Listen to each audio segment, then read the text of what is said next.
चलो, Newton first law क्या है?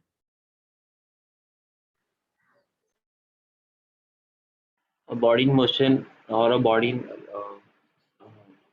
in a state of constant velocity will continue in the same unless and Inertia. until applied by an external force. Newton first law से हम लोगों को क्या मिलता है, क्या आउटकम है?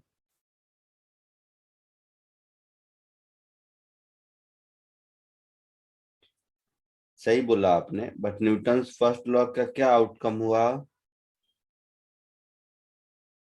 E mass like mass is directly proportional to inertia. Inertia. Inertia क्या है? Tendency of a body to Tendency of remain in body a to state remain. of rest or motion. तो न्यूटन फर्स्ट लॉ को law of inertia भी कहते हैं ना, ऐसा पढ़े होगे स्कूल में। न्यूटन फर्स्ट लॉ का आउटकम है डेफिनेशन ऑफ फोर्स। अगर ध्यान से देखो तो आपने ही कहा कि कोई ऑब्जेक्ट जिस स्टेट में है उसी स्टेट में रहना चाहता है जब तक उस पर फोर्स लगाया न जाए। यही है। It means what? It means force का डेफिनेशन मिल गया कि force is an external agent which when act on an body try to change its state।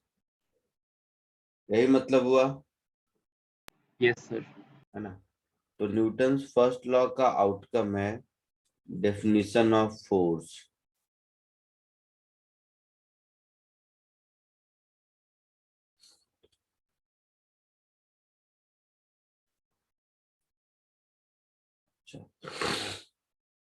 Inertia का मतलब होता है जैसे ह्यूमन बॉडी में लेजीनेस है, जब तक पापा थप्पड़ न लगाए हम नहीं पढ़ेंगे। तो ये जो लेजीनेस है ये हमारा इनर्शिया है। तो नॉन लिविंग ऑब्जेक्ट में उसी को इनर्शिया कहते हैं। जैसे आप लोग कह रहे थे tendency of body,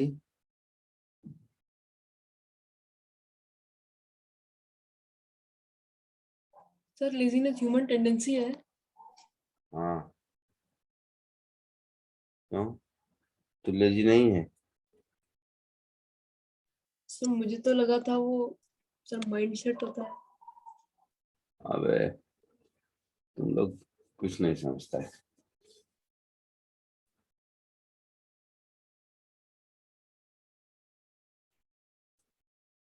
initial state मतलब स्टेट ऑफ रेस्ट और यूनिफॉर्म मोशन।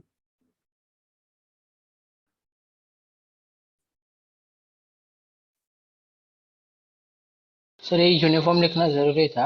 हाँ जरूरी था। यूनिफॉर्म मोशन का मतलब समझते हो? यस। Constant.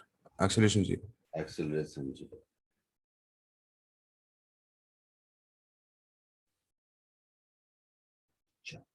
तो फोर्स का डेफिनेशन यहां से हम लोगों को मिलता है। अच्छा, फोर्स लगाने से स्टेट चेंज होगा जरूरी नहीं है।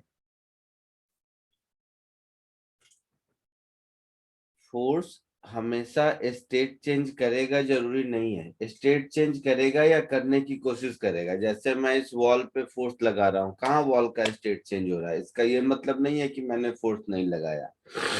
उधर से एक ट्रक आ रही है, मैंने हाथ लगा दिया तो ट्रक का नहीं, मेरा स्टेट चेंज हो जाएगा। सो moral of the story is definition of force में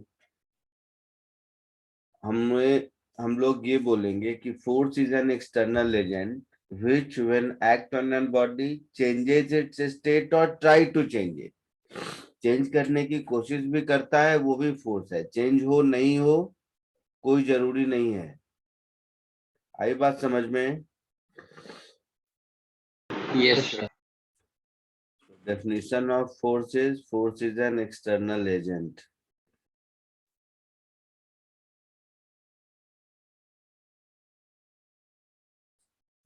which changes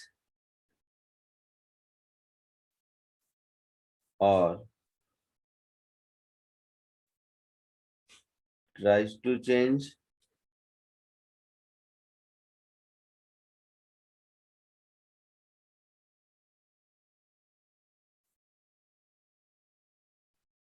initial state of a body. Sir हाँ हमने पढ़ा था पर अभी वो वापस थोड़ा कंफ्यूजन हो गया क्या? यूनिफॉर्म स्टेट ऑफ मोशन वाला पार्ट में कि अगर हम कोई बॉडी को छोड़ देंगे तो उसमें इतना काइनेटिक एनर्जी है कि वो बढ़ते आगे जाते जाए अगर फ्रिक्शन या कुछ नहीं है तो वो आप बात समझाएंगे क्या? प्रैक्टिकली नहीं समझ आ रहा है कैसे हो सकता है। मैं समझा ही नहीं आप क्या पूछते हैं। जो इनर्शिया का डेफिनेशन है कि body will remain in a state of motion also if there is no force applied to it. तो ये मुझे समझ नहीं आ रहा है हाउ इज इट पॉसिबल कि वो जाते ही जाएगा अगर कोई एक्सटर्नल फोर्स नहीं है, उसमें इतना एनर्जी है कि वो जाते ही जाएगा।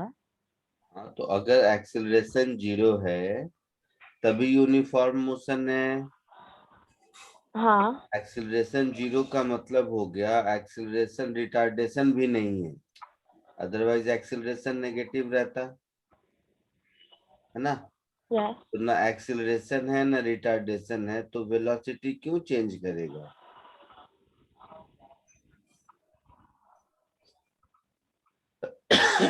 बताइए, अगर कोई फोर्स ऐसा है ही नहीं जो उसको एक्सेलरेट या रिटार्ड करे तो फिर वेलोसिटी क्यों चेंज करेगा? नहीं करेगा ना।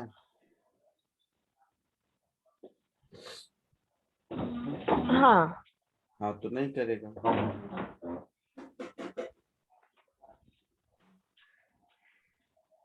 सेकंड लॉ क्या है?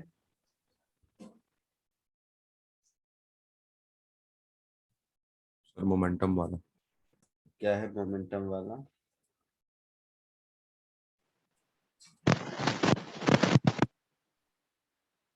न्यूटन सेकंड लॉ क्या है? Sir rate of change of momentum is directly proportional to force. Momentum क्या होता है? Sir mass into mass into velocity. Velocity. मास इनटू वेलोसिटी। तो आप लोगों ने बताया मुझे कि मोमेंटम होता है mass into velocity. Sir change in velocity.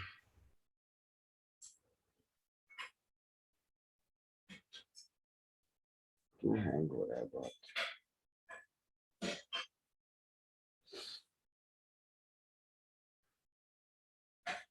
Momentum होता है mass into velocity, change in velocity नहीं। So force is directly proportional to rate of change in momentum, ऐसा आप लोगों ने कहा। यही मतलब हुआ ना। Yes, sir. Yes sir.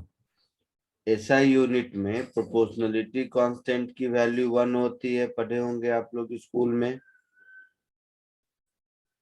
तो force is rate of change in momentum in SI unit.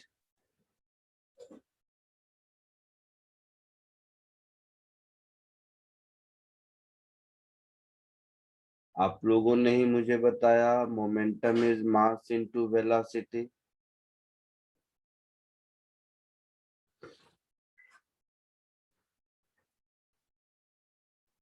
तो मैं इसको ऐसे लिख सकता हूं, mass into DV by D T plus v into D M by D T, ऐसा। दिस इज फोर्स, ऐसा लिख सकते हैं। तो dv बाई डी टी तो एक्सीलरेशन होता है ना। सर m को कांस्टेंट लेकर बाहर भी तो ले सकते हैं। सो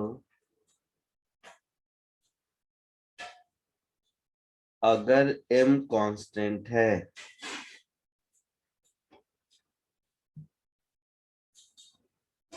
तो dm बाई dt 0 होगा, और उस केस में मुझे मिल जाएगा force is equal to m into dv by dt, that is acceleration. Yes sir. और अगर m कांस्टेंट नहीं है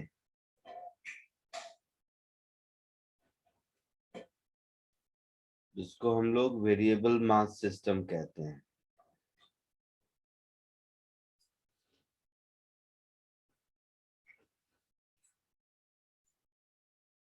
तो उस केस में मुझे फोर्स मिलेगा m into dv by dt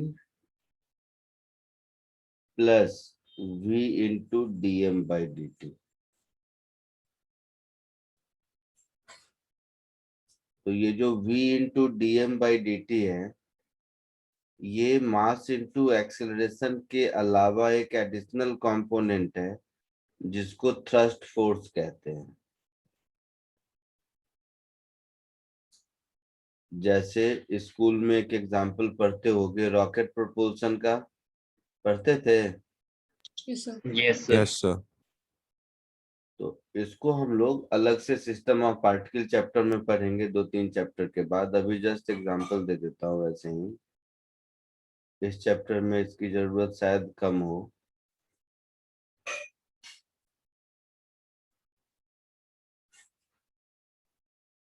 इसमें याद होगा कि रॉकेट के पीछे से मास निकलता है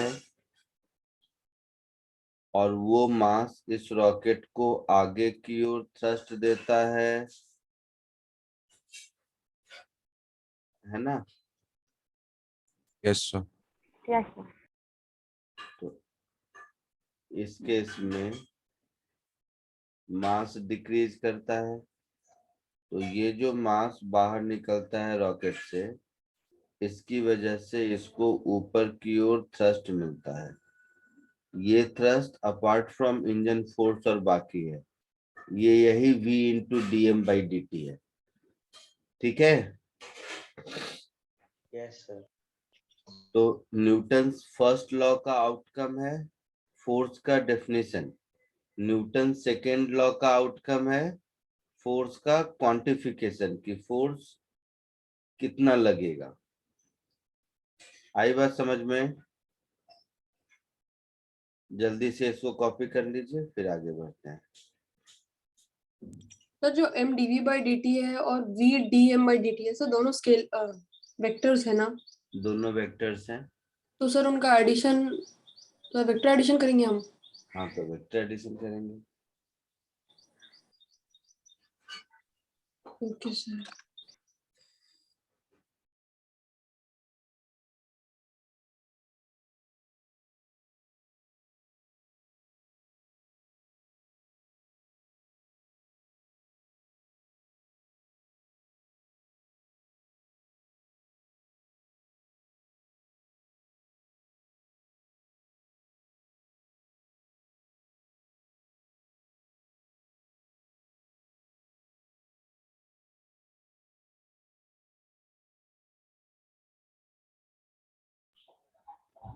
सर वो m dv by dt plus v क्या लिखा है?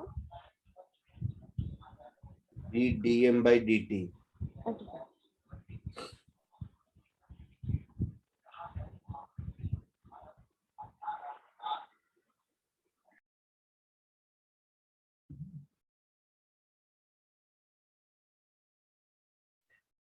सर वो प्रोपोर्शनैलिटी साइन हटाने के लिए आपने कुछ डाला क्यों नहीं कांस्टेंट?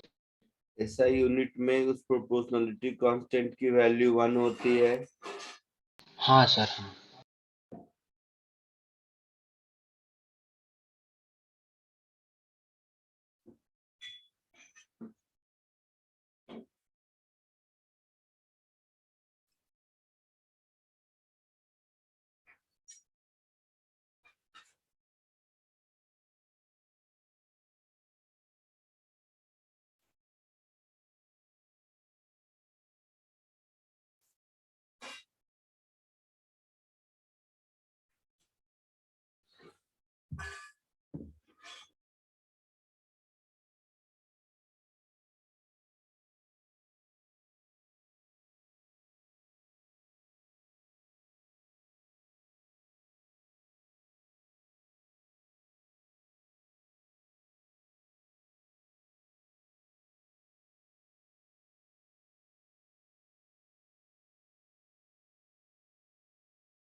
हो गया? Yes sir. एक सेकंड सर, वो लास्ट वाला है जो थ्रस्ट वाला कॉपी कर रहा हूँ।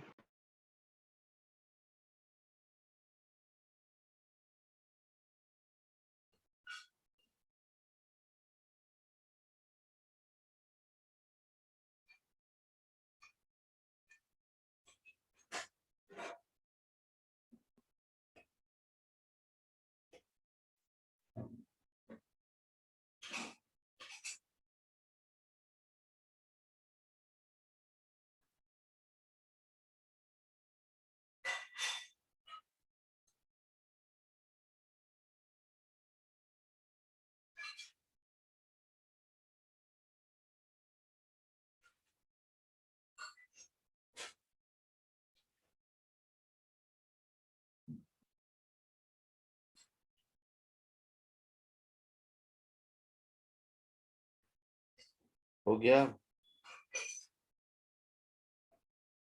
हाँ सर।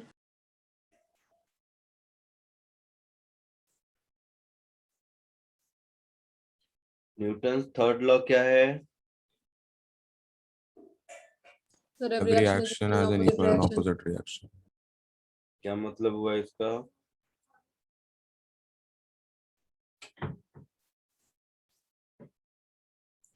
तो कोई भी फोर्स अप्लाई करते हैं उसका हमेशा एक रिएक्शन फोर्स रहता है। तो दुनिया में कोई काम होना ही नहीं चाहिए। जितना फोर्स लगाएगा उतना ही वापस रिएक्शन फोर्स मिलेगा, मतलब नेट फोर्स 0 रहेगा, तो कोई काम नहीं होना चाहिए फिर। सर उसी की वजह से काम होता है क्योंकि वो दूसरे ऑब्जेक्ट पे लगता है। इक्वल एंड ऑपोजिट है ना, तो दूसरे ऑब्जेक्ट पे कैसे लगेगा?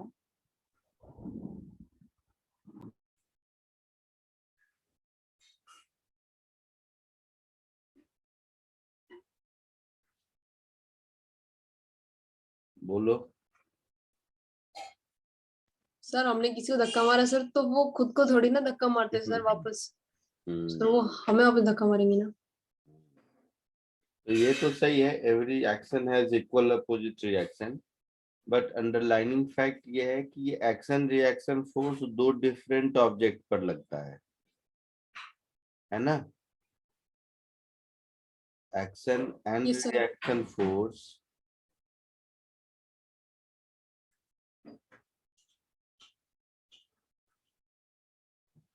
acts on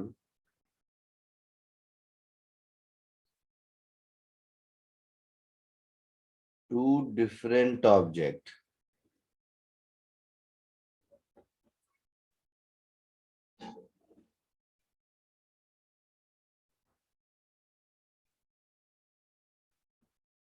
और बाकी तो आपको मालूम है कि एक्शन और रिएक्शन फोर्स इक्वल अपोजिट होते हैं, है ना? मतलब ये हुआ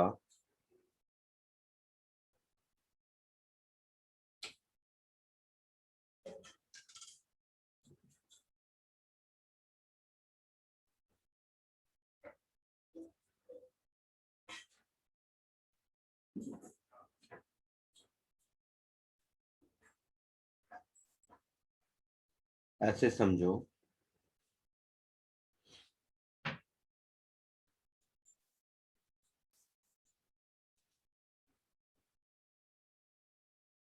सपोज ये एक ऑब्जेक्ट है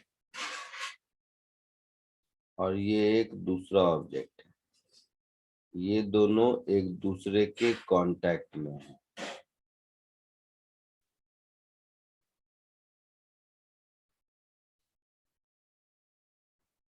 इसका नाम रख दो कुछ ए, इसका नाम रख दो कुछ बी। मैंने ए पर फोर्स लगाया एफ, तो ये दोनों आगे जाएगा, है ना? ये दोनों आगे जाएगा, बोलो।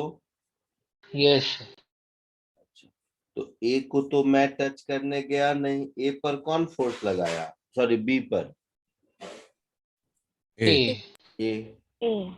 तो ए और बी के बीच का फोर्स बी पर इधर लगेगा, यस सर।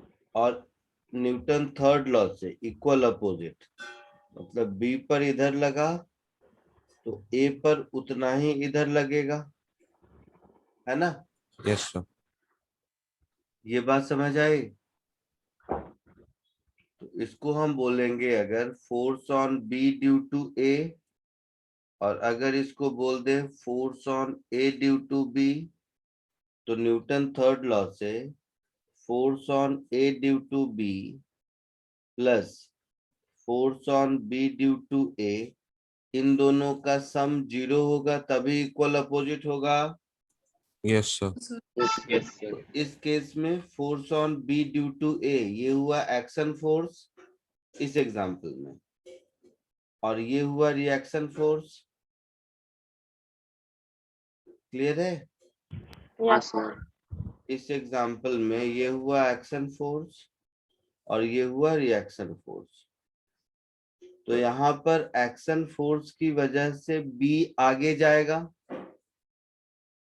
और रिएक्शन फोर्स की वजह से ए जितने एक्सेलरेशन से आगे जाना चाहिए था उससे कम से जाएगा। सर रिपीट करोगे? दोनों साथ साथ आगे जाएंगे।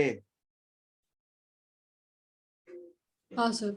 तो मान लो कॉमन एक्सेलरेशन ए है, तो मैं क्या लिखूंगा? मैं ऐसे लिखूंगा, force of interaction between A B is equal to mass of B into A. B का इक्वेशन ऑफ मोशन यही होगा, यस सर। और ए Yes. का इक्वेशन ऑफ मोशन क्या होगा? F minus force of interaction between A and B, this is equal to mass of A into A. Yes sir. ये दोनों का मैग्नीट्यूड सेम है, ये दोनों का मैग्नीट्यूड सेम है ना? Yes sir. हाँ सर। तो दोनों को ऐड कर दीजिए। तो दोनों को अगर आप ऐड कर देंगे तो आपको मिलेगा acceleration A is equal to F upon mass of A plus mass of B मिलेगा।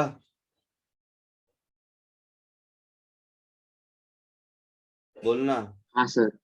हाँ सर। और इस ए को किसी एक में ऐड कर दो तो force of interaction between A and B mass of B into F upon mass of A plus mass of B, ऐसा होगा। Yes sir. मैं ये कह रहा था कि action force that is F of force of interaction between A and B, इसकी वजह से बी का एक्सीलरेशन होगा। बी पर वही फोर्स लगा रहा है ना? Yes sir. तो बी के लिए ये हुआ एक्शन फोर्स, और अगर ये वाला फोर्स नहीं होता तो ए का एक्सीलरेशन कितना होता? एफ अपॉन मास ऑफ ए, हाँ सर। मगर उससे कम है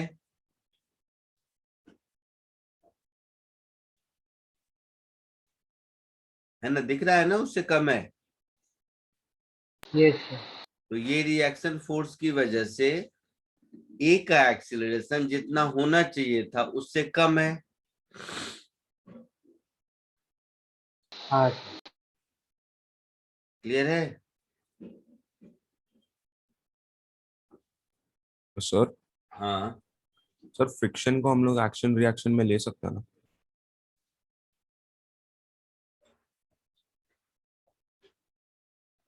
हाँ। सर तो फ्रिक्शन हमेशा, चुप कर, फ्रिक्शन हमेशा दो सरफेस ऑफ कांटेक्ट पर लगता है। तो जैसे एक अगर आगे जा रहा है तो ऊपर वाले पर फ्रिक्शन फोर्स अगर बैकवर्ड लगेगा तो नीचे वाले पर फ्रिक्शन फोर्स फॉरवर्ड लगेगा। समझा कुछ? हाँ हाँ सर। जैसे ध्यान से देख, ये बुक है, इसके ऊपर ये मोबाइल है, ठीक है?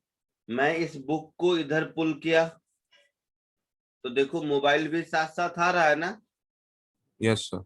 मोबाइल को तो मैं छूने नहीं गया, तो मोबाइल को आगे कौन ला रहा है? बुक और मोबाइल के बीच का फ्रिक्शन। Yes sir. तो बुक और मोबाइल के बीच का फ्रिक्शन मोबाइल पर फॉरवर्ड डायरेक्शन में लग रहा है, लेकिन बुक पर बैकवर्ड डायरेक्शन में लग रहा है। हाँ सर। तो ये भी एक्शन रिएक्शन पेयर हुआ। Okay sir.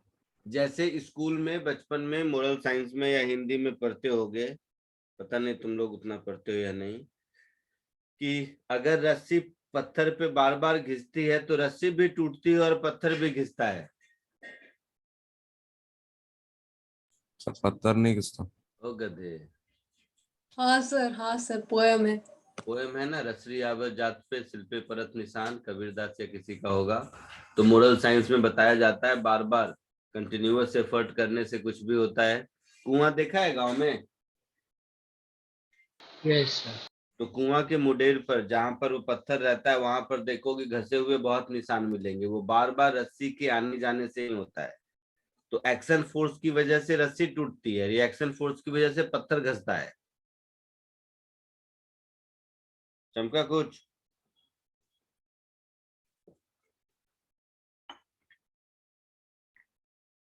वो भाई साहब समझा कुछ? हाँ हाँ हाँ sir. Sir. Yes sir, yes sir. चलो जल्दी से तू कॉपी कर लो, फिर आगे बढ़ते हैं।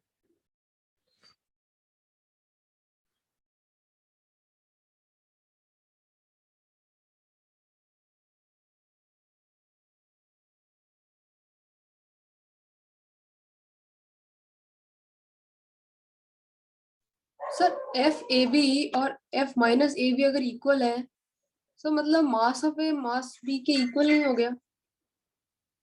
गलत दबा दूंगा। सर मुझे पता है सर गलत है, बट मुझे समझ नहीं आ रहा सर क्या गलत सोच लिया इसमें। सर दोनों का एक्सेलरेशन अलग होगा ना? दोनों का एक्सीलरेशन सेम होगा ना, दोनों साथ साथ जाएंगे।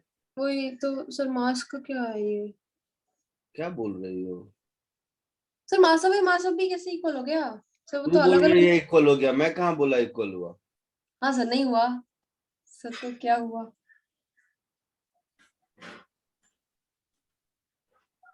सर 1 इज इक्वल टू 2 है ना सर? क्या 1 इज इक्वल टू 2 है? Sir equation 1 is equal to equation 2 है। नहीं, कहाँ है? Sir F A B is equal to F B है।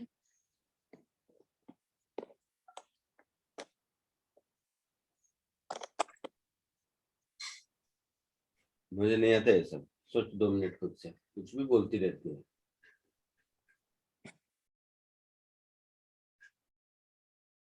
ध्यान से लिखो और सोचो क्या बोला। सर थोड़ी देर के बाद खुद हंसोगी खुद पे। हाँ बोलो। सर तो अगर फ्रिक्शन एक्शन रिएक्शन में आता है तो मतलब लॉ बोलता है कि इक्वल भी होना चाहिए ना। हाँ तो इक्वल। फ्रिक्शन हमेशा इक्वल नहीं होता ना, जो फोर्स अप्लाइड रहता है उससे। फोर्स अप्लाइड के इक्वल किसने कहा होगा? यहाँ पर एफ ए बी एफ के इक्वल है क्या? अच्छा नहीं नहीं, ठीक है ठीक है।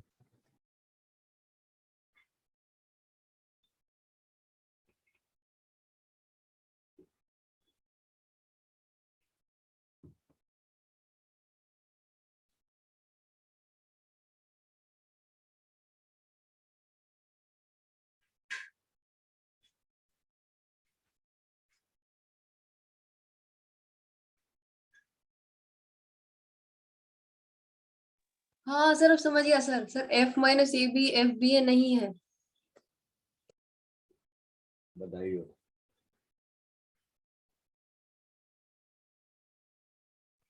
Can you repeat what you said? I didn't say anything. Sir नहीं, वो Janvi.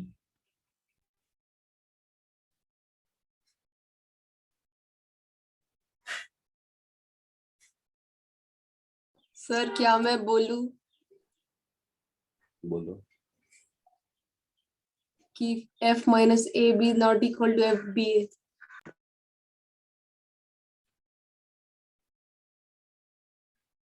Then what is it equal to?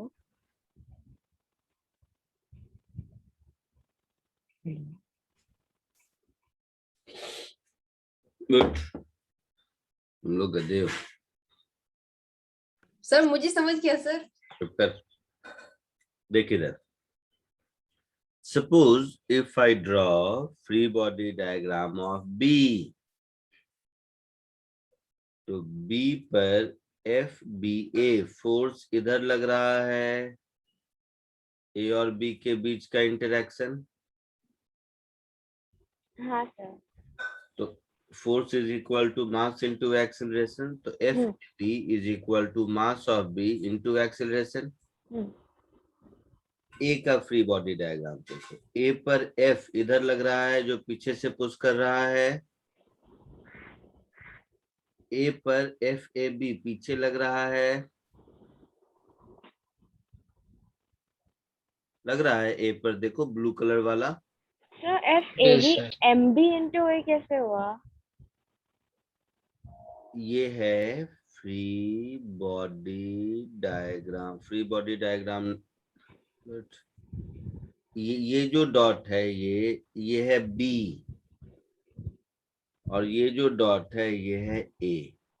B पर हॉरिजॉन्टल डायरेक्शन में एक ही फोर्स लग रहा है FAB, हाँ या ना? हाँ। तो बी का हॉरिजॉन्टल डायरेक्शन में जो एक्सीलरेशन होगा न्यूटन सेकेंड लॉ से, this force is equal to mass of B into acceleration of B. हाँ। ए को देखो, ए पर राइटवर्ड डायरेक्शन में F फोर्स लग रहा है, यस सर।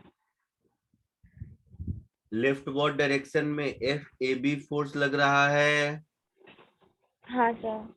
तो net force in rightward direction F minus FAB होगा, हाँ sir. And Newton second law से this is equal to mass of A into acceleration of A। Yes sir. Yes sir.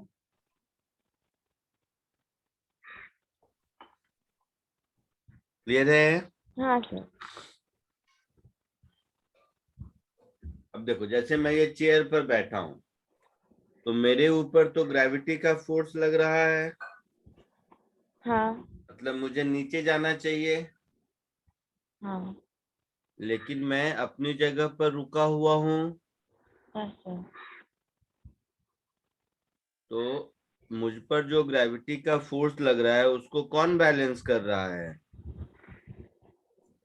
Chair. Chair. तो ये मैं हूं और ये चेयर है, चेयर ग्राउंड जो कह लो। तो मुझ पर mg का फोर्स नीचे लग रहा होगा, मेरा खुद का वेट, और ये जो चेयर है या ग्राउंड है ये मेरे ऊपर निश्चित तौर पर फोर्स लगा रहा होगा इधर, जो फोर्स अगर mg को बैलेंस कर पाया तो मैं रहूंगा, और नहीं तो मैं नीचे गिर जाऊंगा, है ना? Yes, sir. Yes, sir. Ground मेरे ऊपर n अगर ऊपर लगा रहा है, इसका मतलब है मैं भी ग्राउंड के ऊपर n नीचे लगा रहा हूं,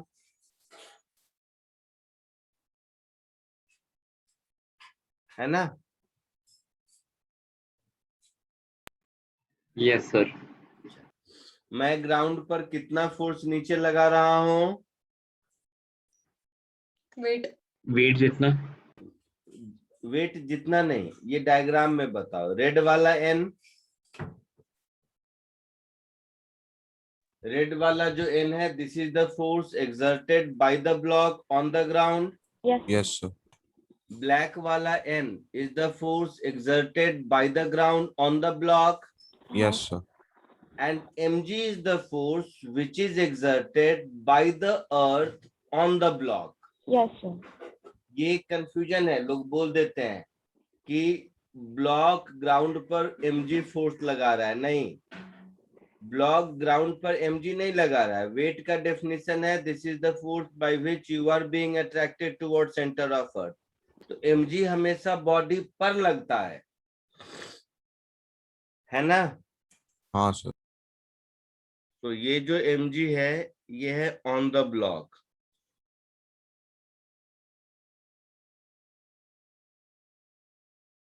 by the earth. ठीक है, ये जो n है ये है on the ground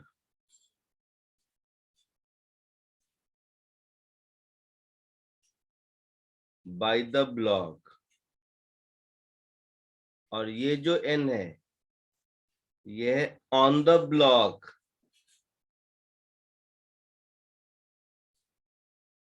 by the ground. ये समझ आया? Yes sir. तो ये जो n वाला पेयर है ना, इसको बोलते हैं सरफेस नॉर्मल रिएक्शन, नाम है इसका। जब भी दो ऑब्जेक्ट एक दूसरे के कांटेक्ट में होते हैं तो वो दोनों एक दूसरे पर कांटेक्ट सरफेस के नॉर्मल डायरेक्शन में फोर्स लगाते हैं, जिसको हम लोग सरफेस नॉर्मल रिएक्शन कहते हैं। क्लियर है? नाम से ही सरफेस नॉर्मल मतलब परपेंडिकुलर। तो जब भी दो सरफेस एक दूसरे के कांटेक्ट में होगा तो दोनों सरफेस एक दूसरे पर कॉमन नॉर्मल दोनों ऑब्जेक्ट एक दूसरे पर कॉमन सरफेस के परपेंडिकुलर डायरेक्शन में फोर्स लगाएगा, जिसको हम लोग सरफेस नॉर्मल रिएक्शन बोलते हैं, कांटेक्ट फोर्स भी बोलते हैं, जो भी नाम है। यहां तक कोई दिक्कत? No sir. No sir. जल्दी इसको कॉपी कर लो।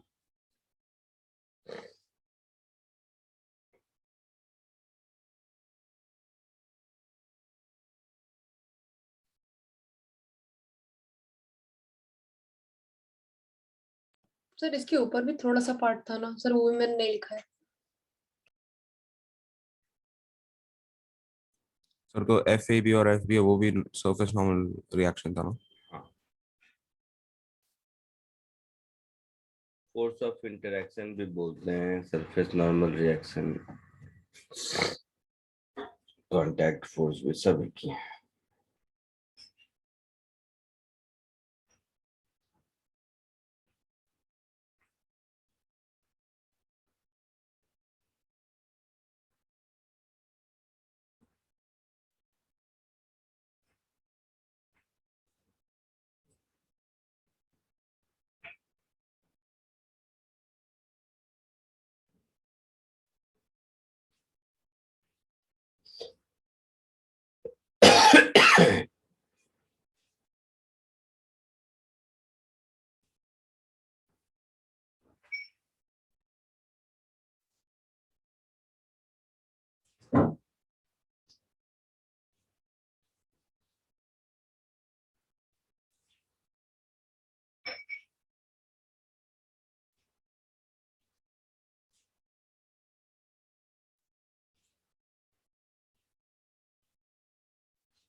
सर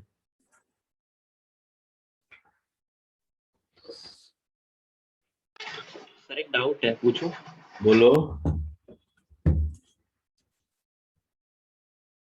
तो जैसे लाइक जो वेट है वो लाइक अर्थ अप्लाई करता है और नॉर्मल रिएक्शन है लाइक वो ग्राउंड अप्लाई करता है, बट फिर वो जो रेड में जो नॉर्मल रिएक्शन है उसका क्या होता है फिर? ब्लॉक अप्लाई करते हैं। ब्लॉक ग्राउंड पर अप्लाई करता है। रेड वाला block on the ground by the block, black वाला on the block by the ground.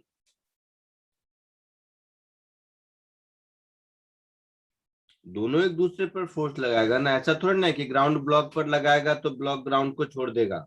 दोनों एक दूसरे पर फोर्स लगाएगा। तो ये जो ब्लैक और रेड वाला एन है, ये एक्शन रिएक्शन पेयर है, वही मैं कह रहा हूँ।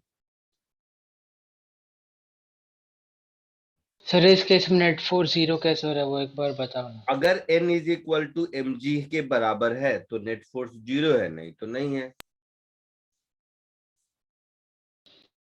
अगर ब्लैक वाला n ब्लू वाले mg के बराबर है मतलब नेट फोर्स 0 है और ब्लॉक इक्विलिब्रियम में है।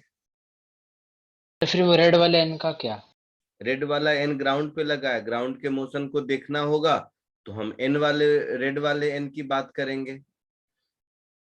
तो किसके यस इक्विलिब्रियम की? जैसे मान लो मैं जमीन पे खड़ा हूं, मतलब मुझे जो वेट नीचे मेरे ऊपर लग रहा है उसको बैलेंस करने के लिए ग्राउंड मेरे ऊपर n लगा रहा है, लगा पा रहा है, तभी मैं बैलेंस्ड हूं। हाँ सर। यही अगर मैं गीली मिट्टी में खड़ा होता या किसी गीली मिट्टी में खड़ा होता तो गीली मिट्टी के पास उतना स्ट्रेंथ नहीं है कि मेरे ऊपर n mg के बराबर लगा पाए, तो मैं नीचे धंसता जाऊंगा, यस सर समझा।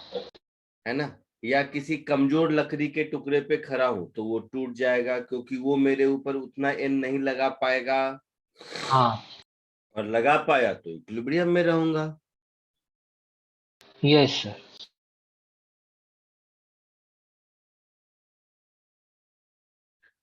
फोर्स ब्रॉडली दो टाइप के होते हैं, जस्ट ऐसे ही समझाने के लिए। एक को कहते हैं फील्ड फोर्स और दूसरे को कहते हैं कांटेक्ट फोर्स।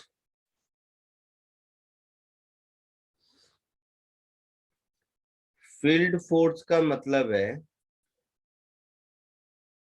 कि जिस फोर्स को लगाने के लिए फिजिकल कांटेक्ट का होना जरूरी नहीं है।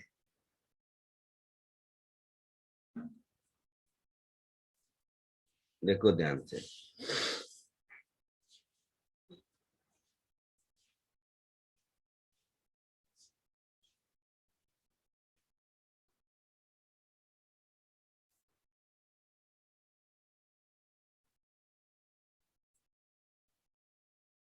कांटेक्ट फोर्स के लिए फिजिकल कांटेक्ट का होना जरूरी है।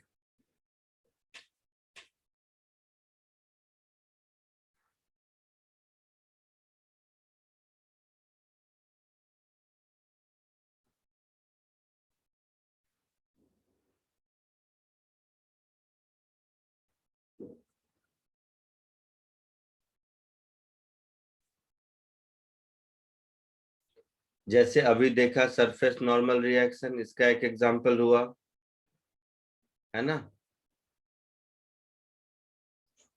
तुम लोगों ने जो जो बोला वही एग्जांपल बता रहा हूँ। फ्रिक्शन एग्जांपल है, जब तक दो सरफेस एक दूसरे के कांटेक्ट में नहीं रहेंगे वो एक दूसरे पर फ्रिक्शन नहीं लगाएंगे, है ना। किसी भी तरह का physical push and pull,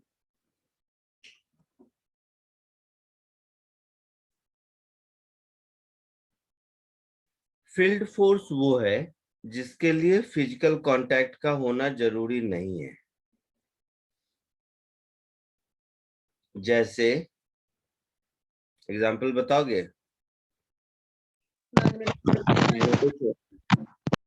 physical contact is not needed.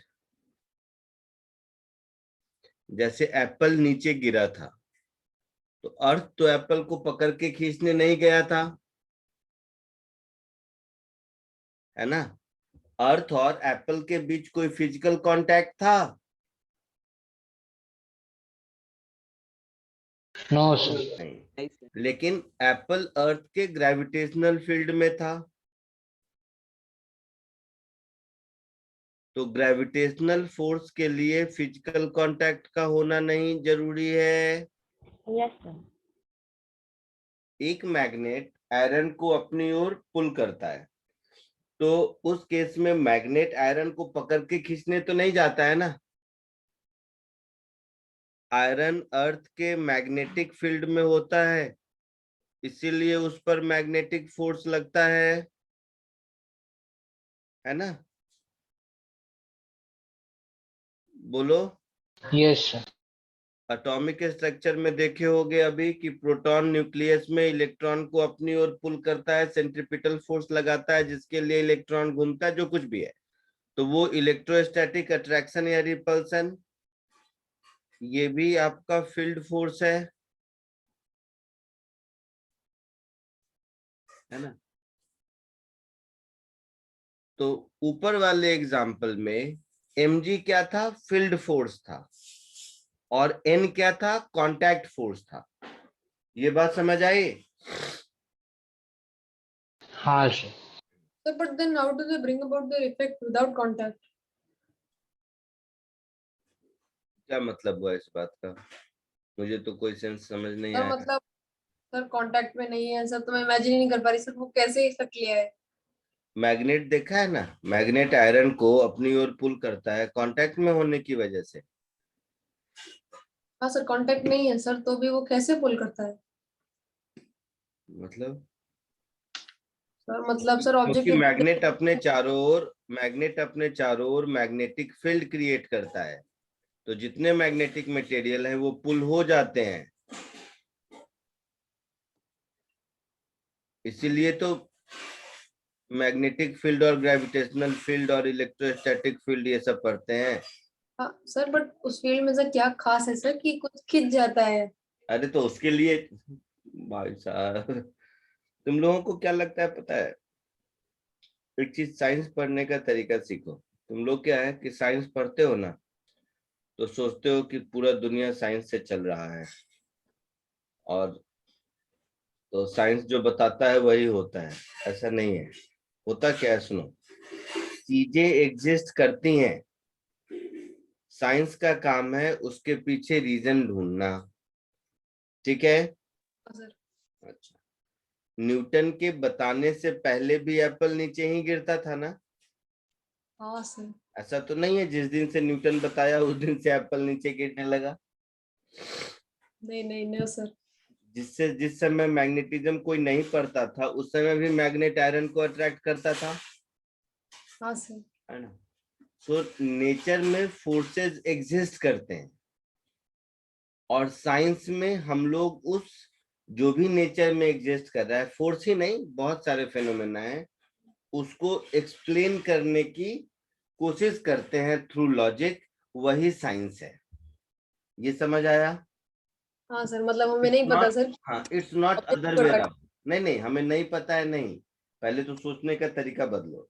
It's not other way around कि साइंस ऐसा कहता है इसलिए नेचर ऐसा करता है, नहीं। थॉट प्रोसेस बदलिए। नेचर में जितने भी फिनोमेना एग्जिस्ट करते हैं, साइंस का काम है we have to find out, I mean some logic, concept और साइंस बिहाइंड इट, ऐसा कुछ। अगर हम उसको एक्सप्लेन कर पाते हैं तो वो साइंस होता है, नहीं कर पाते हैं तो मिस्ट्री रहती है। अभी तक भी बहुत कुछ मिस्ट्री है, बहुत कुछ। आई बात समझ में? ये सर। ये सारे नेचर में जितने फोर्स एग्जिस्ट करते हैं, इन सारे फोर्सेस को बहुत तरह के क्लासिफिकेशन है, बट अभी इस चैप्टर में जो हम पढ़ रहे हैं कि जितने फोर्सेस नेचर में एग्जिस्ट करते हैं, इन सारे फोर्सेस को हम दो कैटेगरी में डिवाइड कर सकते हैं। एक, जिस फोर्स को एक्सर्ट करने के लिए फिजिकल कांटेक्ट की जरूरत है और जिसको जरूरत नहीं है। अब रही बात ग्रेविटेशन का इफेक्ट क्यों होता है, मैग्नेट का इफेक्ट क्यों होता है, मैग्नेटिक तो मैग्नेट का इफेक्ट क्यों होता है, ये सब अपने आप में एक एक 2-2 3-3 महीने के चैप्टर है। चैप्टर में आएगा तो पढ़ते रहेंगे कि मैग्नेटिक फील्ड लाइंस क्यों एग्जिस्ट करते हैं, क्यों कौन कौन से मटेरियल अट्रैक्ट होता है, मटेरियल के अंदर क्या प्रॉपर्टी है जिसके कारण मैग्नेटिक फील्ड में अट्रैक्ट होता है। But magnetic field, gravitational field, electric field, these are naturally occurring fields, ये होते हैं। क्लियर है? Okay sir. आगे बढ़ूं? हाँ सर।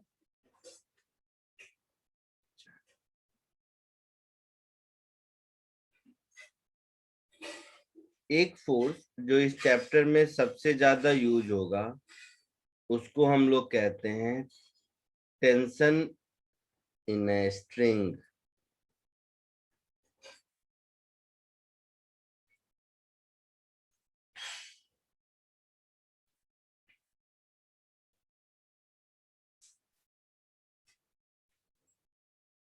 अभी हम लोग आइडियल स्ट्रिंग की बात करें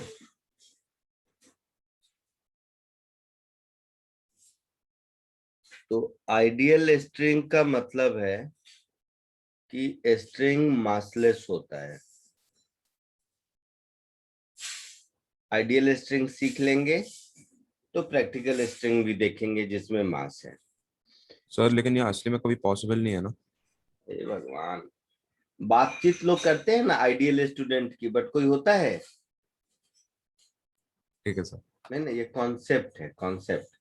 बट आइडियल स्टूडेंट की बात रोज करेंगे तो आइडियल के करीब पहुंचते जाएंगे। इसीलिए पेरेंट्स और टीचर आपको आइडियल स्टूडेंट का एग्जाम्पल देते रहते हैं, क्योंकि उसके थ्रू तुम्हें समझाना आसान होता है। ठीक वैसे ही आइडियल स्प्रिंग का कॉन्सेप्ट है which is considered to be massless. once I mean you are comfortable in dealing with concepts related to ideal string, फिर उसमें देखेंगे कि अगर नॉन आइडियल है, मास है, तो क्या चेंज आएगा। वो एक ही बार वो पढ़ने जाओगे तो नहीं समझ आएगा। ठीक है? Yes sir. आइडियल स्ट्रिंग का मतलब है स्ट्रिंग मासलेस है, ये ध्यान रखिए। पहले तो स्ट्रिंग की प्रॉपर्टी होती है कि स्ट्रिंग जब टॉट कंडीशन में होता है, टॉट मतलब जिसको तुम लोग अपने फालतू वाले इंग्लिश में टाइट कहते हो, टाइट कोई वर्ड नहीं है, वर्ड है टॉट। तो स्ट्रिंग जब टॉट होता है तो वो अपने अंदर एक रेजिस्टेंस जनरेट करता है जो ऑब्जेक्ट को पुल करता है। मतलब सपोज ये एक स्ट्रिंग है, इस स्ट्रिंग पर मैंने फोर्स यहां लगाया,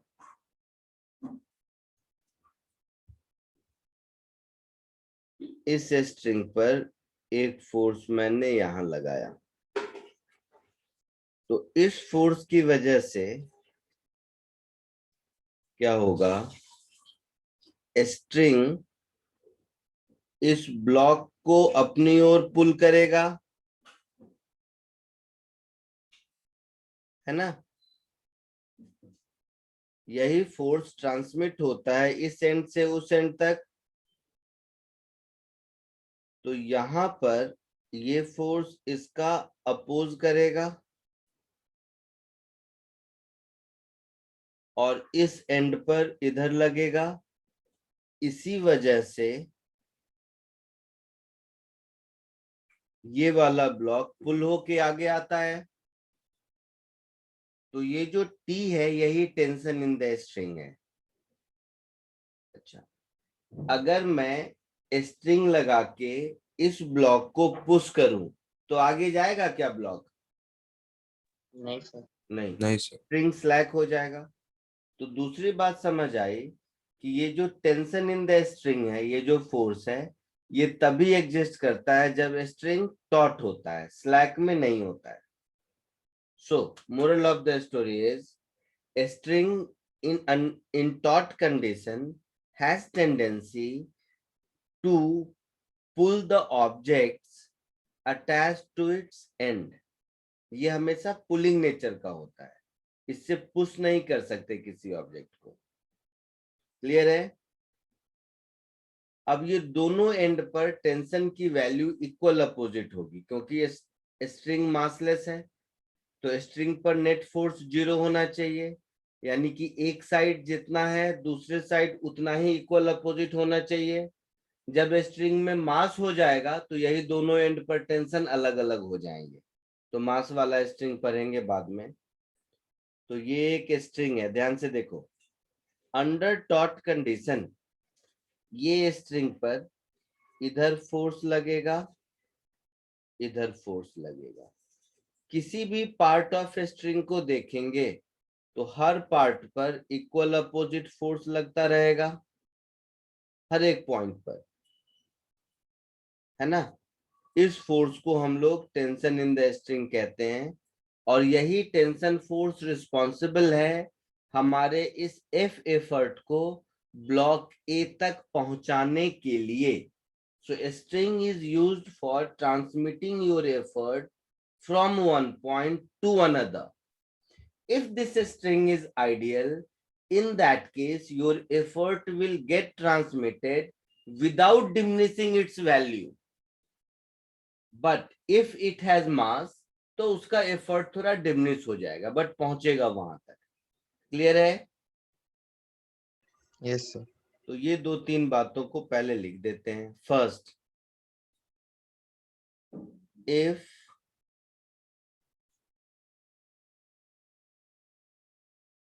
a string is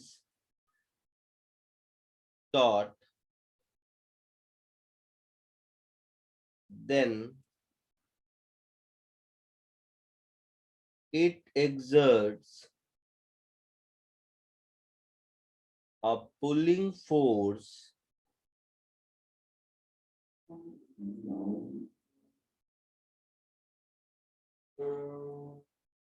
on the object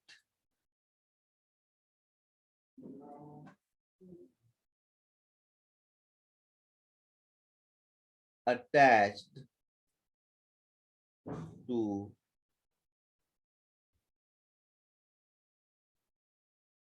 its ends. This force is called tension.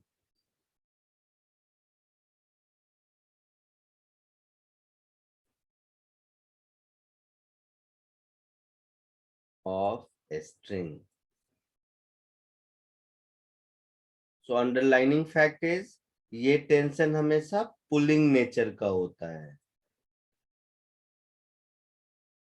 Clear है? सर मतलब जो प्रोपगेशन होता है तो एंड पॉइंट्स की बजाय बाकी सारे पॉइंट्स पे फोर्स कैंसिल हो जाती है। हाँ, वो स्ट्रिंग पे भी कैंसिल होती है। इस एंड पे राइट है तो उस एंड पर लेफ्ट है सर। है ना। एट तो ये वापस ईच बोलोगे क्या पॉइंट, बोला, ये नहीं समझा। अभी लिख देता हूँ, समझ जाओगे। एट ईच पॉइंट और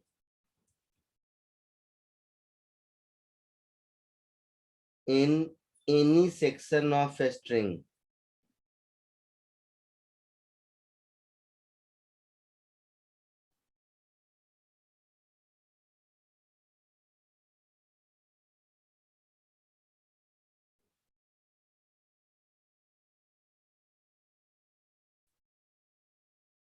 net force is always 0. क्यों? Because a string is massless. मास 0 है तो फोर्स 0 होगा,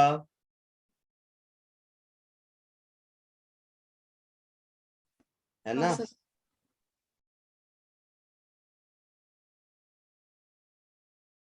और अगर मासलेस नहीं होगा तो ऑलवेज 0 नहीं होगा। तो क्या होगा, धीरे धीरे सीखेंगे। जल्दी से इसको कॉपी कर लीजिए।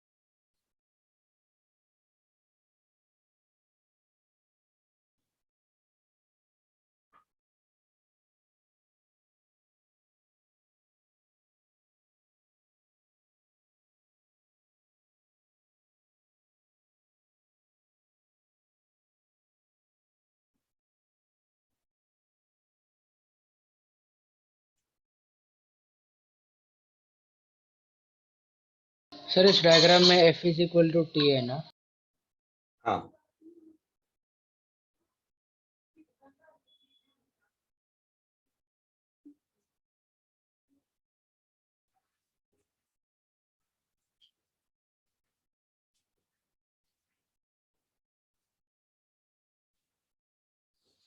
सर एंड पे जहाँ पे वो ब्लॉक से अटैच्ड है वहां पे सर स्ट्रिंग जो है तो टेंशन तो ब्लॉक से दूर है ना, मतलब ब्लॉक ने स्ट्रिंग पे फोर्स लगाया, सर वो टूट नहीं जाएगा?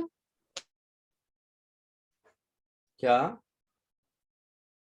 सर एंड पे सर जो ब्लॉक है सर वहां पे सर ब्लॉक ने स्ट्रिंग पे फोर्स लगाया ना सर, फोर्स की डायरेक्शन में। नहीं, स्ट्रिंग ने ब्लॉक पर फोर्स लगाया है, टी। सर बट ऐसे कैसे खींच लिया?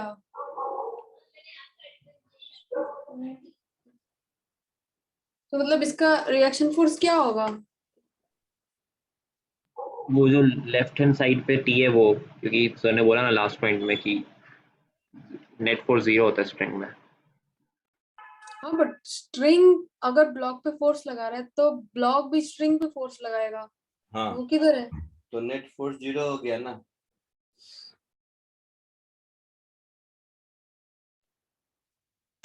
सर सर किधर है सर वो ब्लॉक का, वो हमने ड्रॉ किया है तो किधर है? कॉमन सेंस गायब है तुम लोगों का। ब्लॉक भी तो बहुत पुल करेगा ना थोड़ा स्ट्रिंग को।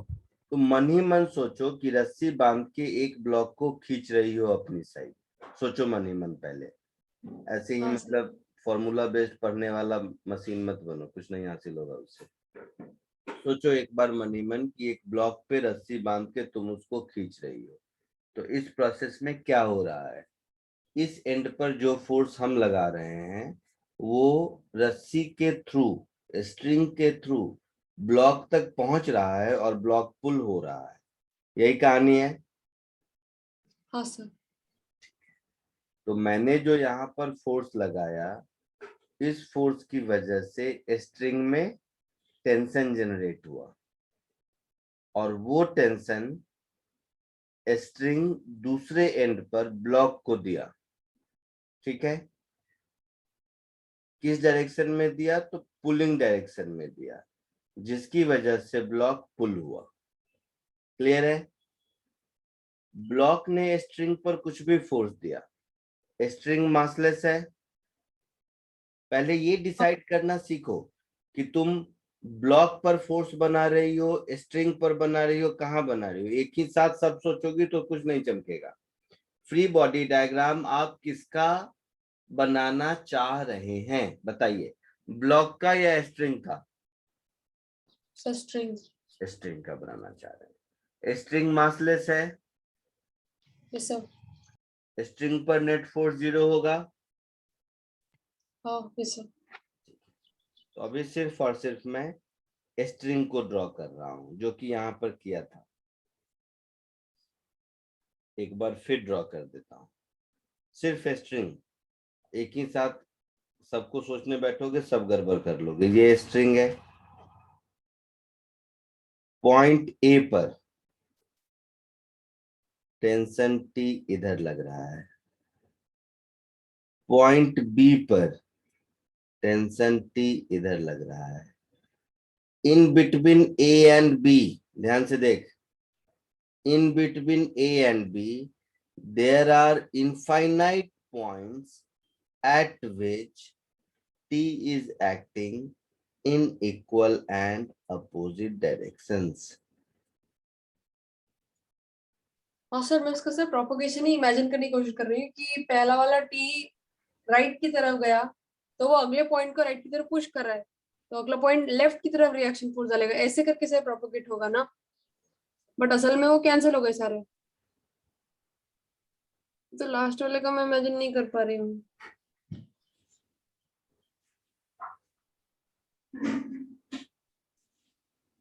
यहाँ पर T पीछे क्यों है A पर मालूम है? A सर पर T राइट वर्ड क्यों है? कि फोर्स लग रहा है लेफ्ट में। हाँ, क्योंकि लेफ्ट में फोर्स लग रहा है। क्लियर? हाँ सर। ये फोर्स कौन लगा रहा है? हम लगा। हम लगा रहे हैं, एक्सटर्नल फोर्स है ये। पॉइंट बी पर स्ट्रिंग ब्लॉक को इस टी से पुल कर रहा है, हाँ सर। तो ब्लॉक स्ट्रिंग ब्लॉक को अगर पुल कर रहा है तो ब्लॉक स्ट्रिंग को छोड़ नहीं देगा, नो सर। तो वो भी इस पर कुछ फोर्स लगा रहा होगा, है ना? Equal to T. Newton third law, हाँ सर। है ना? कितना लगा रहा होगा? Let it be F. Now since string is massless, हाँ यस सर। तो यहाँ पर एफ एक्सटर्नल इज टी, यहाँ पर T is F, so finally F is F external. जितना मैंने एफर्ट यहाँ लगाया उतना एफर्ट मेरा यहाँ प्रोपगेट हो गया। Okay sir. क्लियर है? हाँ सर। नेट फोर्स अगर 0 हो तो ऑब्जेक्ट इक्विलिब्रियम में रहता है, हाँ sir.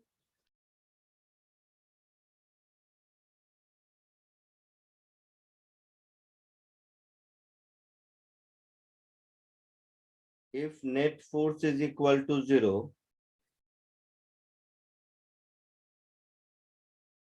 then system is said to be in translational equilibrium. Motion दो तरह के होते हैं, ट्रांसलेशन और रोटेशन। तो नेट फोर्स 0 है तो ट्रांसलेशनल इक्विलिब्रियम में है, मतलब वो आगे नहीं जा रहा है, अपनी जगह पर बैठ के रोटेट करता रहे, उससे मुझे मतलब नहीं है। नेट फोर्स 0 होने से सिर्फ हम ये कह सकते हैं कि वो ट्रांसलेशनल इक्विलिब्रियम में है। रोटेशनल इक्विलिब्रियम में है या नहीं हम नहीं बता सकते। इस चैप्टर में हम लोग ट्रांसलेशनल इक्विलिब्रियम ही डील करेंगे। क्लियर? यहाँ तक कोई दिक्कत? No sir. सर एक चीज कंफर्म करनी थी, ऊपर वाले डायग्राम पे जाओगे? बोलो बोलो। सर लाइक एनोटेट करके बताऊं कि जो मैं सोच रहा हूँ वो सही है कि नहीं? बोलो तो सही, मैं समझ जाऊंगा। सर कि वो जो सबसे लेफ्ट मोस्ट वाला टेंशन था, लाइक अगर उसको पैरेलल शिफ्ट करके राइट मोस्ट वाले कॉर्नर पे ले आए तो फिर वो कैंसिल कर देंगे एक दूसरे को, हाँ तो हाँ, एक दूसरे को सब कैंसिल नहीं कर रहे हैं, नेट फोर्स 0 है।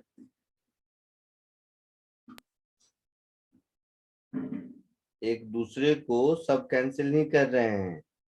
पॉइंट ए का लेफ्ट वर्ड टेंशन और पॉइंट बी का राइट वर्ड टेंशन दोनों इक्वल अपोजिट कैंसिल कर रहे हैं। ओके सर, समझा, थैंक यू।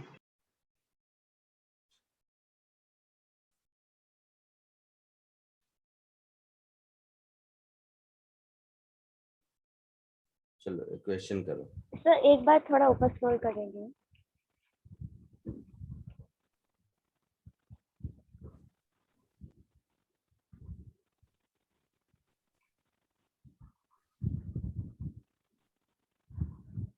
हो गया? Yes sir. एक सिंपल सा ये क्वेश्चन सॉल्व करो।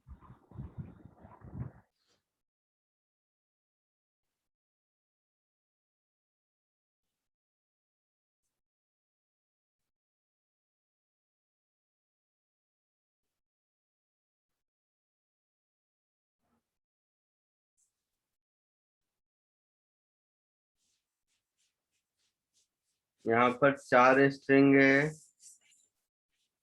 एक ये, एक ये, एक ये। वो इसलिए मैं ड्रॉ कर रहा हूँ क्योंकि ये वर्टिकल लाइन है, वो 60 डिग्री वाला, वो स्ट्रिंग नहीं है, कंफ्यूज मत करो।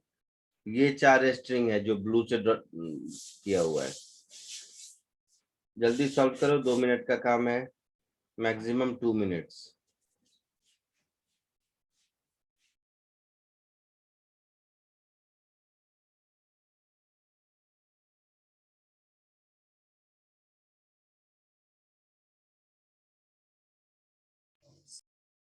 सर 30 डिग्री कौन सा वाला है सर? ए वाला है या वो? सर समझ नहीं आ रहा। क्या नहीं समझ आ रहा है तुम्हें? सर वो 30 डिग्री एंगल जो दे रखा है सर, वो T3 एंगल और का साइन T2 कहाँ बना, एंगल का साइन कहाँ बना हुआ है बताओ? सर वो भी नहीं दिख रहा मुझे। नहीं दिख रहा है ना, तो क्या बताऊं मैं, इसका क्या इलाज है मेरे पास, बताओ। पॉइंट ए पर वर्टिकल वाला लाइन और पॉइंट ए पर स्ट्रिंग वाला ब्लू लाइन, इन दोनों के बीच का एंगल 30 डिग्री है। दिख रहा है बाकी जनता को? Yes sir.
आया कुछ?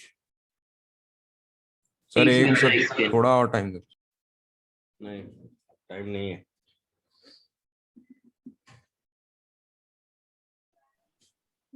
Done sir. Very good.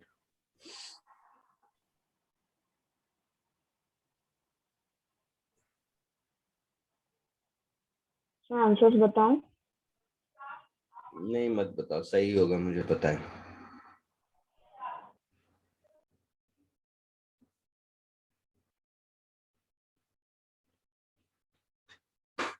Point A पर देखो, T1 इधर लग रहा है,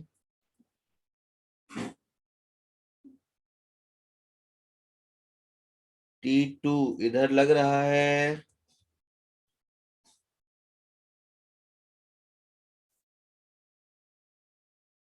बोलो। Yes sir. 10 kg का वेट 100 न्यूटन यहाँ लग रहा है ना? ये क्या पॉइंट ए को ड्रॉ किया है मैंने। कोई डाउट किसी को? No sir. ये एंगल 30 डिग्री है, तो T2 का कंपोनेंट इधर होगा T2 cos 30 डिग्री और इधर होगा T2 sin 30 degree. Yes. sin 30 is 1/2, cos 30 is √3/2। हाँ या ना? हाँ सर।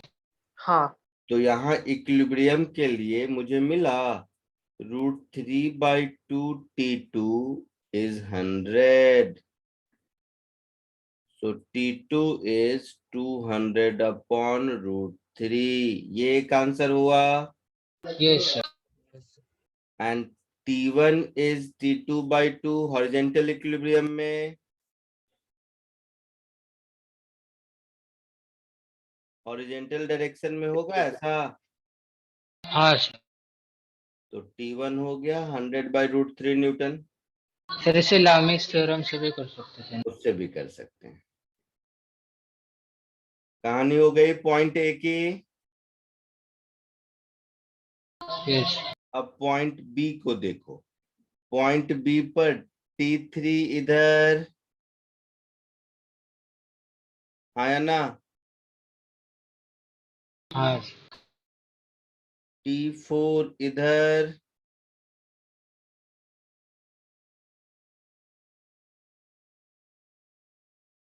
ये एंगल 60 डिग्री.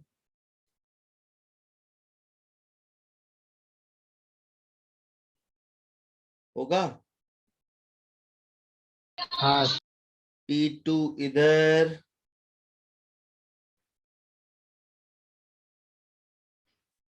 है ना. ये एंगल 30 डिग्री होगा.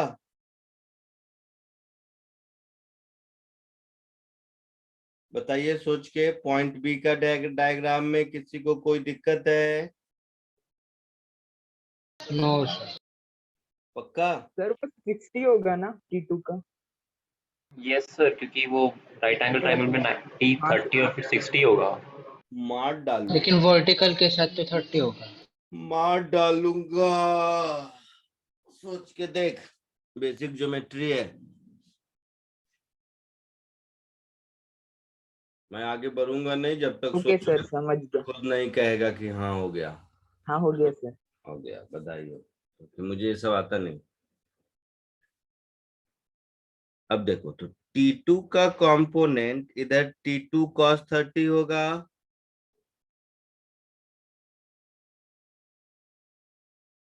बोलो.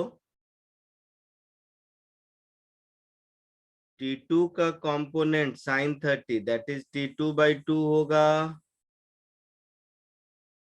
यस।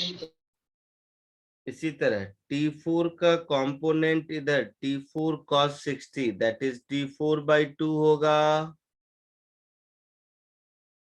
और T4 का कंपोनेंट इधर sin 60 दैट इज √3/2 T4 होगा. Yes sir. पक्का.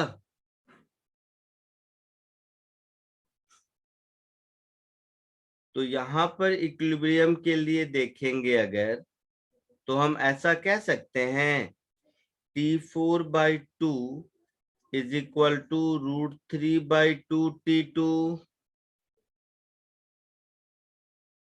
That is √3/2. T2 मुझे मिल चुका है 200 अपॉन √3. तो ये हो गया 100. तो यहां से मिल गया T4 इज 200 न्यूटन. कोई डाउट?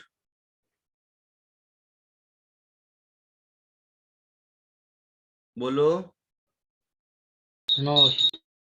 हॉरिजॉन्टल डायरेक्शन में नेट फोर्स 0 करेंगे तो T3 plus T2/2 is equal to √3/2 T4 होगा. T4 200 पुट कर दीजिए तो ये 100√3 हो गया. तो ये हो गया T3 प्लस T2/2. T2 है 200/√3.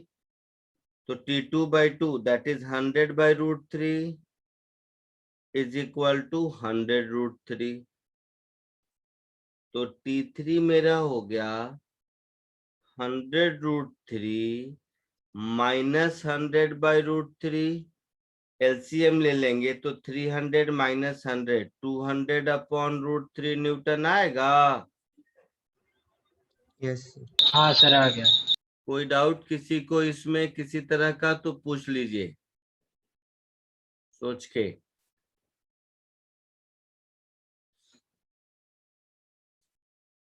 देखिए सब लोग सोच समझ के, कोई डाउट हो तो पूछ लो तभी आगे बढ़ूंगा। सर अगर सिस्टम ऐसे इक्विलिब्रियम में दिया रहेगा क्वेश्चन में तो फिर हर एक पॉइंट पे जीरो रहेगा ना नेट फोर्स?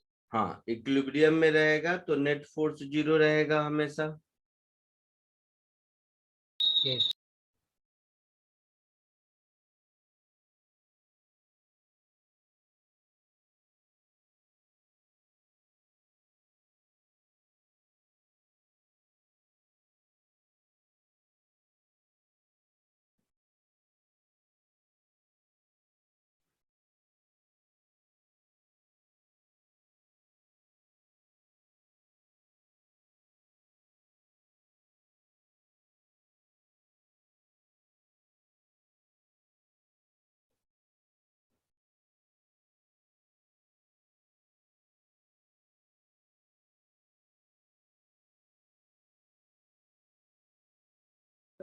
सर 200 कैसे हुआ वो T3? T3 200 कैसे हुआ? T3 कहाँ लिखा मैंने? सर समझ गया सर, सॉरी सॉरी सर। समझ गया। और कोई? सर लाइक सबको एक पॉइंट पे नहीं ला सकते ना, क्योंकि सर मैं सबको लाइक एक पॉइंट पे ले आया, उसके बाद फिर सॉल्व भी नहीं हो रहा था फिर वो। क्या सबको? सर जैसे लाइक सबको पैरेलली शिफ्ट करके जैसे ए पे ही ले आया।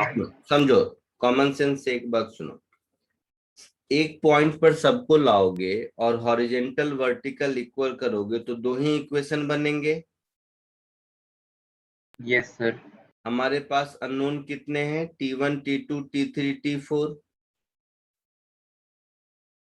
मतलब मुझे कम से कम 4 इक्वेशन चाहिए 4 वेरिएबल निकालने के लिए। हाँ सर, तो तो हम समझ गया कि लोगों को यहाँ सोचना चाहिए कि एटलीस्ट 4 इक्वेशन चाहिए, मतलब मिनिमम 2 पॉइंट तो चाहिए ही चाहिए, क्योंकि हर एक पॉइंट पर हॉरिजेंटल वर्टिकल इक्विलिब्रियम कर करके मुझे 2 इक्वेशन मिलेंगे। यस सर समझा। और कोई?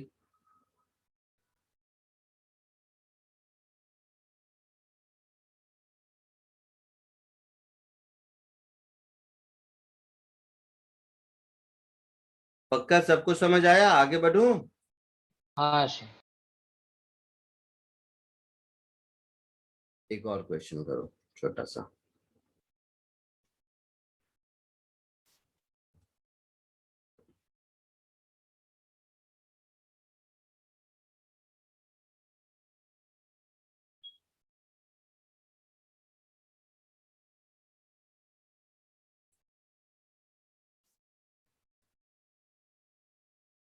कोशिश करो इसको।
सर बोलिए। सर वो जो 50 न्यूटन है ब्लॉक के अंदर लग रहा है, मतलब पुश फोर्स है क्या? ऊपर से कोई पुश कर रहा है 50 न्यूटन से। Okay sir.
आया कुछ?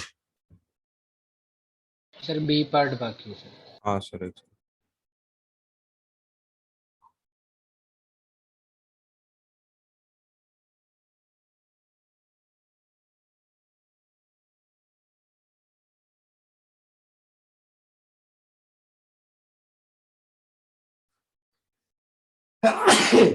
सॉरी।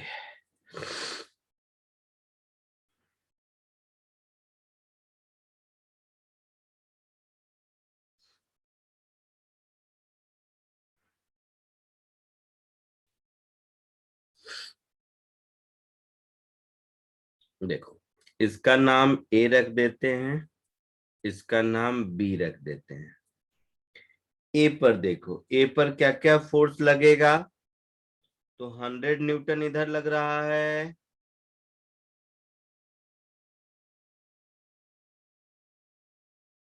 बोलो। यस। यार रुको, जस्ट इसके नीचे बना देता हूं तो तुम लोगों को शायद विजुलाइज करने में आसानी हो। पॉइंट ए का फ्री बॉडी डायग्राम देखो। पॉइंट ए पर 100 न्यूटन इधर लग रहा है, इसका खुद का वेट 100 नीचे लगेगा, हाँ या ना? यस। ग्राउंड का नॉर्मल रिएक्शन ऊपर लगेगा, let it be N A, ठीक है। यस। एक बार बी को देखो, तो ए बी पर फोर्स इधर लगाएगा और ए बी पर जितना फोर्स इधर लगाएगा, बी ए पर उतना ही फोर्स इधर लगाएगा। Yes sir. बी पर फिर वॉल इधर फोर्स लगाएगा,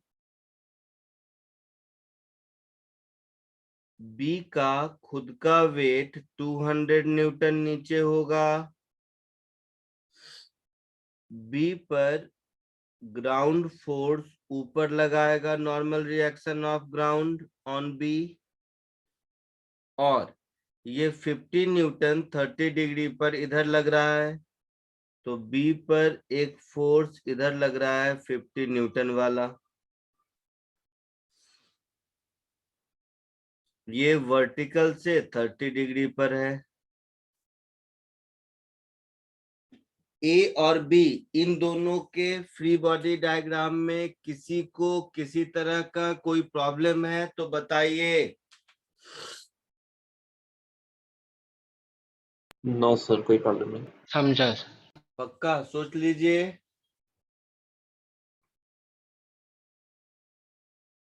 यस। तो ए के फ्री बॉडी डायग्राम से देखकर हम कह सकते हैं कि force of interaction between A and B is 100 newton. कह सकते हैं force on A by ground is also 100 newton. हाँ सर। बी को देखो, ये 50 है, तो इस 50 का कंपोनेंट इधर होगा और इधर होगा। इधर कितना होगा 25√3 और इधर 25 होगा। Yes sir. Yes sir. तो यहाँ पर हम लिखेंगे एन बी इज 200 प्लस 25√3 हाँ sir. and force of wall plus 25 is FAB। FAB तो 100 है, तो फोर्स ऑफ वॉल 100 माइनस 75 हो गया, 100 माइनस 25। सर भाई लास्ट बार वापस बोलेंगे। That is 75 Newton. कौन सा वाला बेटा? Force of ball. ये इक्वेशन समझ आया कि फोर्स ऑफ वॉल प्लस 25 मिला के FAB के बराबर होगा।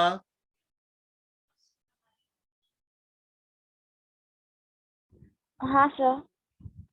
अच्छा, और FAB कितना है? 100 है। Yes sir. Okay sir. आया समझ में?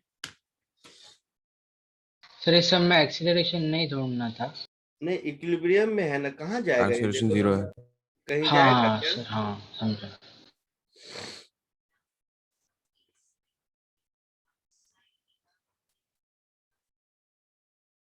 वॉल है, ग्राउंड है, कहीं जाता हुआ दिख रहा है आपको? नो। सर एक डाउट है, जैसे वो जो 50 न्यूटन वाले का जो minus like negative x axis का लॉन्ग जो कंपोनेंट है जिसका 25 न्यूटन वैल्यू है, वो ए पर फोर्स एक्सर्ट नहीं करेगा? 50 न्यूटन डायग्राम में देखो किस पर लग रहा है? सर बी पर लग रहा है, बट लाइक उसका कंपोनेंट ए को अफेक्ट नहीं करेगा। उसका कंपोनेंट क्यों? फोर्स बी पर लग रहा है तो ए पर कैसे जाएगा? ए और बी के बीच जो भी फोर्स लगेगा, चाहे जिस किसी भी रीजन से हो, वो तो FAB होगा। उसमें सबके इफेक्ट इंक्लूडेड है। बट 50 न्यूटन का ब्लॉक ए पर 50 न्यूटन का फोर्स या उसका कोई कंपोनेंट एक्ट नहीं करेगा। जैसे ए पर 100 न्यूटन लग रहा है, तो तुमने नहीं पूछा कि ए का 100 न्यूटन का इफेक्ट बी पर भी तो होगा। तो वो जो कुछ भी होगा वही FAB है।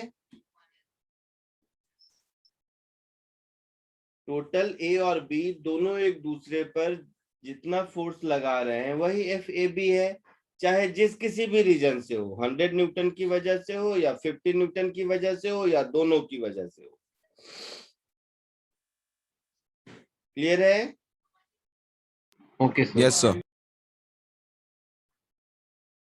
कोई डाउट किसी को? नो। चलिए, तो नेक्स्ट लेक्चर में मिलते हैं। सर एक सेकंड लिखना है, नीचे लिखिए। थोड़ा स्क्रॉल करो। इसके होमवर्क मैं आपको भेज दूंगा। Okay bye sir, thank you sir. Bye sir, thank you sir. Thank you sir. Bye sir. Thank you sir. Yeah bye. Sir एक प्रॉब्लम है सर। बोलो। तो जो हमारा MT हुआ था, तो उसका पेपर डिस्कशन अभी तक नहीं हुआ सर, 2-3 डाउट्स थे। अच्छा, पूछ लेना किसी दिन डाउट लेक्चर में। ये वो मार्गदर्शक वाला तुम्हारा लेक्चर लगा है किसी सर का? सर अभी तक फिजिक्स का एक भी नहीं हुआ, और सर डाउट काउंटर भी नहीं हुए संडे के। सब तो डाउट्स अक्यूमुलेट हो गए हैं। हाँ, बता दूंगा कभी। या पूछ ले, एक आध पूछ ले अभी, चिंदी सर चिंदी। मेरा डाउट्स का पेपर घूम गया सर, अभी मैं पेपर भी घूम गया, हे भगवान। सर क्वेश्चन पेपर नहीं सर, जिस पर सारे डाउट लिखती हूँ। ठीक है, ढूंढ लेना, बता दूंगा। हाँ सर, सर क्योंकि टेस्ट के पहले जो आपने असाइनमेंट दिए थे सर, उसमें भी डाउट्स थे सर 2-3। टेस्ट के पहले कौन सा? सारे असाइनमेंट तो डिस्कस कर लिए मैंने। नहीं सर, आपने टेस्ट के बस 1 या 2 दिन पहले सर रेड हाउस के जो बहुत सारे दे दिए थे। वेक्टर्स का प्रैक्टिस ना। हाँ सर, प्रैक्टिस के लिए बहुत सारे दिया था वो। हाँ सर, वो सर उसमें 2 डाउट हैं। ठीक है, बता दूंगा, सब बता दूंगा, घबरा मत। Okay sir, thank you sir. या सर FAB 100 न्यूटन से ज्यादा होना चाहिए ना कुछ तो। क्यों ज्यादा होगा? सर वो 50 न्यूटन का भी तो फोर्स है, तो फिर अरे उसका वो सब कॉम्पोनेंट। मिला के FAB अगर 100 से ज्यादा होगा तब तो A लेफ्ट वर्ड चला जाएगा। ओ अच्छा, हाँ हाँ।